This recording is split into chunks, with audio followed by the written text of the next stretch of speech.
ठीक है। औज़ुबिल्लाहि मिनश्शैतानिर्रजीम, बिस्मिल्लाहिर्रहमानिर्रहीम।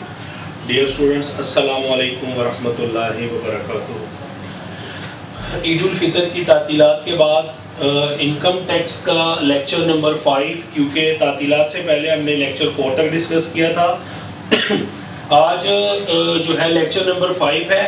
इस लेक्चर के अंदर भी जो मेन इम्पोर्टेंट डेफिनेशन का पार्ट है, जैसे हमें पता है कि हमारा इनकम टैक्स का जो एक क्वेश्चन होता है आउट ऑफ 8 क्वेश्चंस, वो ऐसा होता है कि जो डेफिनेशन पोर्शन में से हमें 4 या 5 डेफिनेशन पूछ लेता है। वो 4 या 5 डेफिनेशन हमने एक्सप्लेन करनी होती है। इसमें एक बात बताता चलूँ, लास्ट टाइम जो कि मैंने बताई नहीं थी, वो ये है कि जब भी हम किसी डेफिनेशन को एक्सप्लेन करेंगे जो हमसे रिक्वायर्ड की जाएगी, उसमें हमने सबसे पहले ध्यान रखना है सेक्शन का और सबसेक्शन का। मैंने ये बात लास्ट टाइम बताई नहीं थी, ओवरऑल डेफिनेशन जो थी 3-4 वो मैंने करवा दी थी और ऑनलाइन ये जो लेक्चर है इसमें। लेकिन जो क्लास के अंदर मैंने स्टार्टिंग में क्लासेस में लेक्चर लिए थे, कुछ स्टूडेंट्स ऐसे हैं कि जो प्रीवियस स्टूडेंट्स हैं, न्यू कमर्स नहीं है, तो उनको मैंने ये बात क्लियरली बताई थी कि बेटा 2 बातें हैं इसके अंदर, उन दोनों को जरा गौर से आप लोगों ने सुनना है। उसमें से पहली बात ये है कि अगर हमें सेक्शन एक्यूरेट पता है कि इस पे यही सेक्शन अप्लाई होना है और ये सब सेक्शन अप्लाई होना है, देन आप लिखो सेक्शन को, ये पहली बात है। सेकेंड, अगर हमें सेक्शन का पता नहीं है, सब सेक्शन का पता नहीं है और हम अंदाजा लगाना चाहते हैं, तुक्का लगाना चाहते हैं, और अगर हमने गलत सेक्शन लिख दिया तो इसका मतलब है हमने उस डेफिनेशन को इनकम टैक्स ऑर्डिनेंस 2001 के मुताबिक टोटली चेंज कर दिया। अगर सेक्शन आता है तो लिखें, अगर सेक्शन नहीं आता तो फिर ना लिखें। गलत लिखने से बेहतर है कि आप उसको ना लिखें। जैसे कि डेफिनेशन है बोर्ड, ये बड़ी इंपॉर्टेंट डेफिनेशन है। बोर्ड क्या है? यही जिसको आज हम FBR कहते हैं, फेडरल बोर्ड ऑफ रेवेन्यू। इससे पहले ये क्या था? ये था जी 1924 में, जब सब कॉन्टिनेंट मतलब बड़े सगीर पाक व हिंद इकट्ठा हुआ करता था, तो यहाँ पे इसको जो 1924 एक्ट के मुताबिक इसको नाम दिया गया CBR। CBR क्या होता है? C stands for Central, B stands for Board and R stands for Revenue।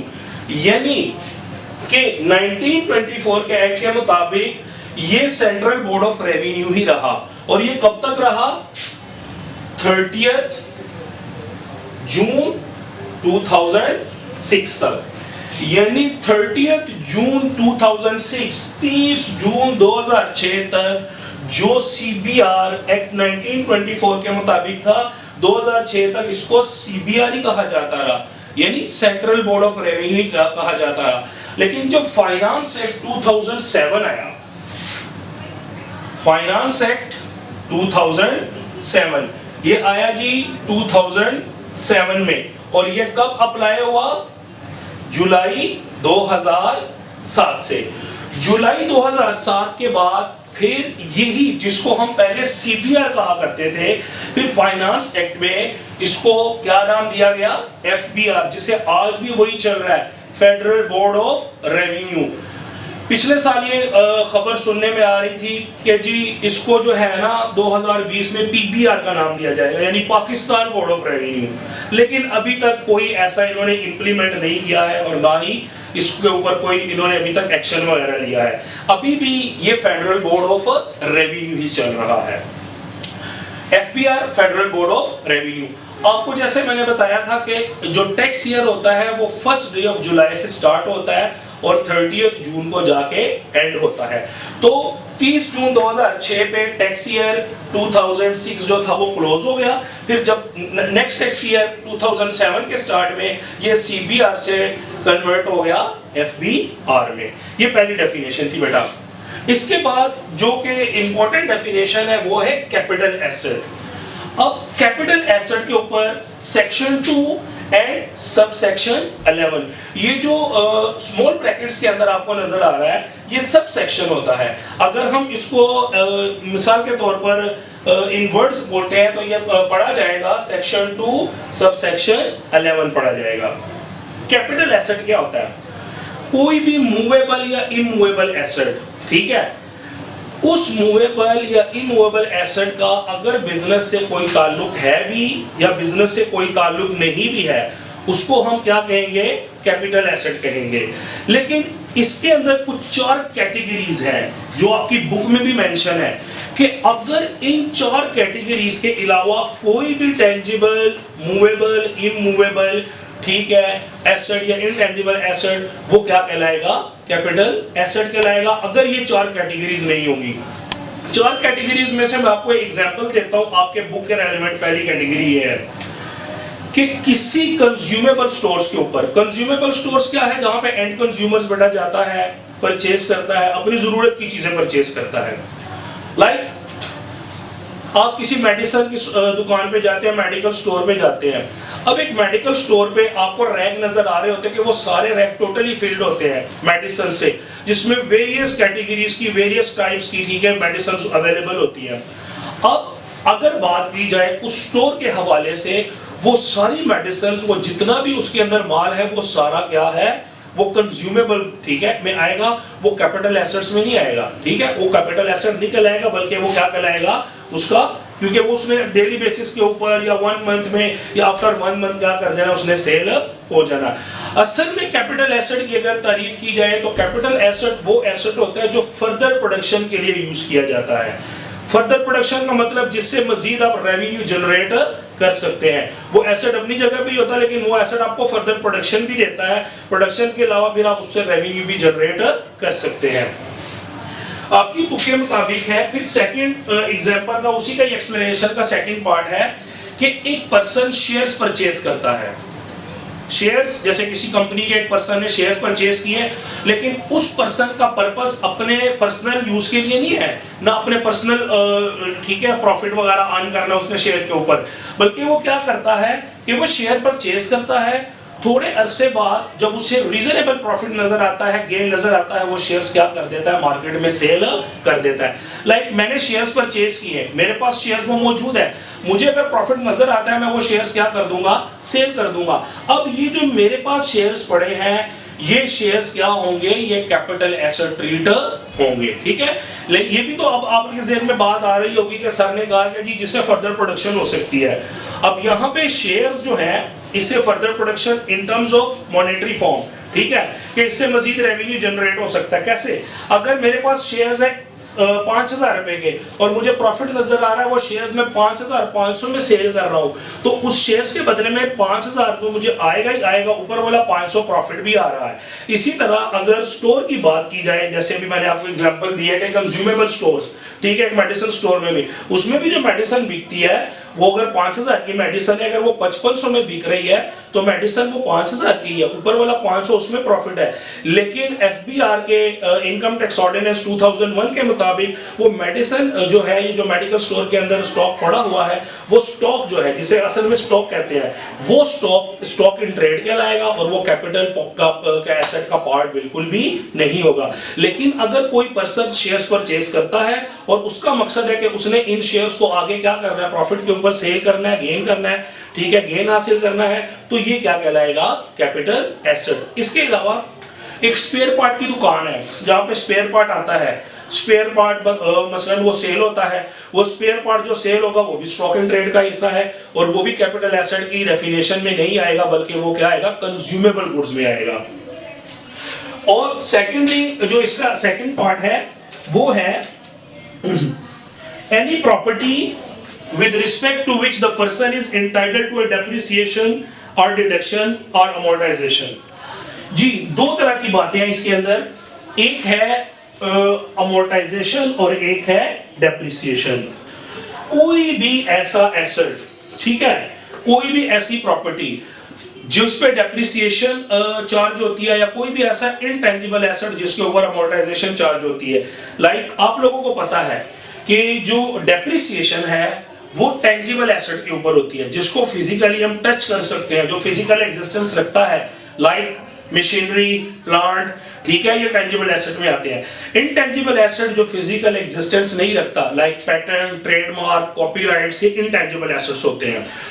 जिस पे डेप्रिसिएशन ली जाएगी वो टेंजिबल एसेट कहलाएगा, जिस पे अमोर्टाइजेशन होगी वो इनटेंजिबल एसेट कहलाएगा। कोई भी प्रॉपर्टी जिस पर डेप्रिसिएशन चार्ज की जा रही है या जिसके ऊपर अमोर्टाइजेशन चार्ज की जा रही है, इनटेंजिबल एसेट है, उसको भी हम क्या करेंगे, कैपिटल एसेट में इंक्लूड नहीं करेंगे।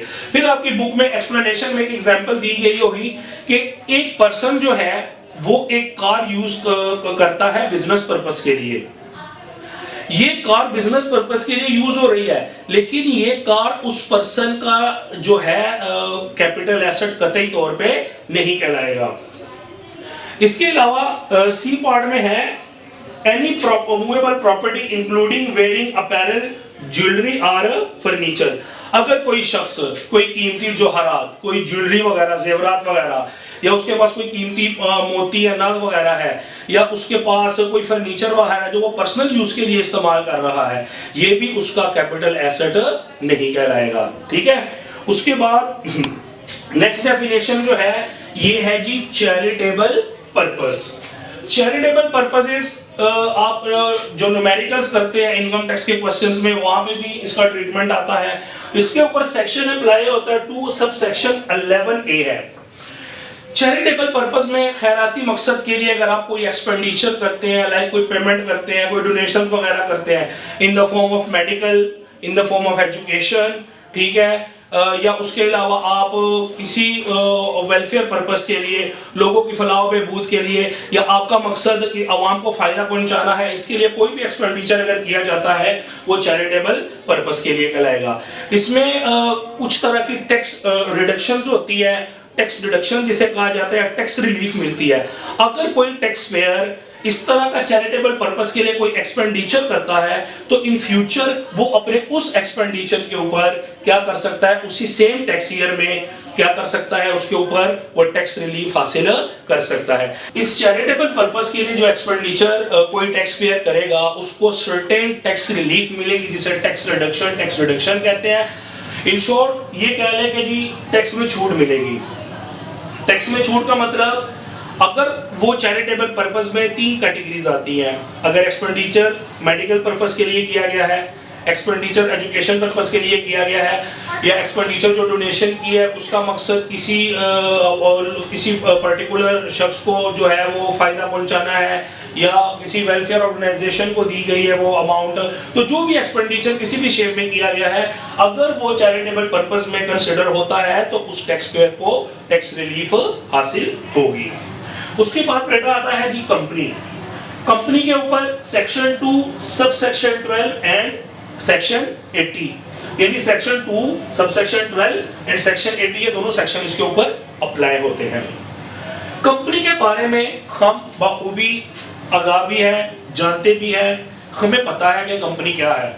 कंपनी का मकसद, ठीक है, जहां पे चंद लोग इकट्ठे होते हैं और अपने हिस्से का जो सरमाया होता है वो कंपनी के कारोबार में लगा देते हैं, और कंपनी के ये जो हिस्से होते हैं ये आगे स्टॉक मार्केट में सेल और परचेज भी होते रहते हैं। और जितना किसी पर्सन ने उस कंपनी में पैसा लगाया होता है उसके पैसे के मुताबिक जितनी इन्वेस्टमेंट की होती है उस इन्वेस्टमेंट के अगेंस्ट उसको डिविडेंड शेयर के ऊपर मिलता रहता है। अब कंपनीज के अंदर सिर्फ 2 बातें ऐसी है, यहाँ पे 2 पॉइंट है जिनकी वजह से ये डेफिनेशन मेरे नजदीक थोड़ी ज्यादा इंपॉर्टेंट है। ठीक है, उसमें क्या है, पॉइंट नंबर 1 कि ये तो सबसे पहले कंपनीज ऑर्डिनेंस 2017 के मुताबिक ये क्या की जाती है, वजूद में आती है, इनकॉर्पोरेट होती है। फिर इसके अंदर वो जो 2 पॉइंट है वो ये है। पहला पॉइंट उसके अंदर ये है, कोई भी कंपनी जो पाकिस्तान के अंदर कायम होती है और पाकिस्तान के अंदर ही वो बिजनेस कर रही है तो उसको टैक्स भी जो होगा वो पाकिस्तान की कानून के मुताबिक लागू होगा, यानी एफबीआर अगर उसको कंपनी कंसिडर करता है तो वो कंपनी होगी। सेकंड बात, एक कंपनी पाकिस्तान से बाहर इनकॉर्पोरेट होती है, पाकिस्तान से बाहर कायम होती है, लेकिन वो पाकिस्तान में आके बिजनेस करती है, बिजनेस वो पाकिस्तान के अंदर कर रही है, बनी वो पाकिस्तान से बाहर है। लेकिन अगर बोर्ड समझता है, बोर्ड जैसा मैंने आपको बताया फेडरल बोर्ड ऑफ रेवेन्यू, अगर एफबीआर समझता है कि इसको कंपनी ट्रीट करना है तो एफबीआर उसको कंपनी ट्रीट करेगा, और उस कंपनी के पास ये राइट भी नहीं है कि वो क्लेम करे कि मुझे क्यों कंपनी कंसिडर किया गया, ना वो कोई ऑब्जेक्शन लगा सकती है। मुडारबा भी हो सकता है, मुडारबा में आपको पता है एक फरीक सरमाया लगाता है और दूसरा अपनी हुनर मंदी दिखाता है, वो भी इसके अंदर हो सकता है points wise.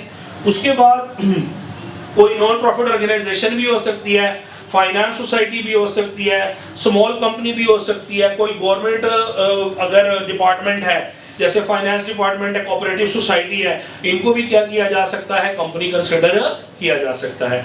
In short FBR जिसको रीजनेबल समझता है कि इसको कंपनी का दर्जा देना चाहिए, वो उसको कंपनी कंसिडर करके, क्योंकि कंपनी के ऊपर आपको पता है कंपनी के लिए टैक्स रेट अलग होते हैं, इंडिविजुअल के लिए टैक्स रेट्स अलग होते हैं, एसोसिएशन और पर्सन के लिए टैक्स रेट अलग होते हैं, और कंपनी के लिए टैक्स रेट अलग होते हैं। होप्स हो कि आप लोगों को ये चारों डेफिनेशन समझ आ गई होगी। इंशाल्लाह ताला मैं नेक्स्ट लेक्चर में भी जो फर्दर डेफिनेशन है 4-5 उनको एक्सप्लेन करूंगा। तब तक आप लोग अपना ख्याल रखिएगा। अल्लाह हाफिज।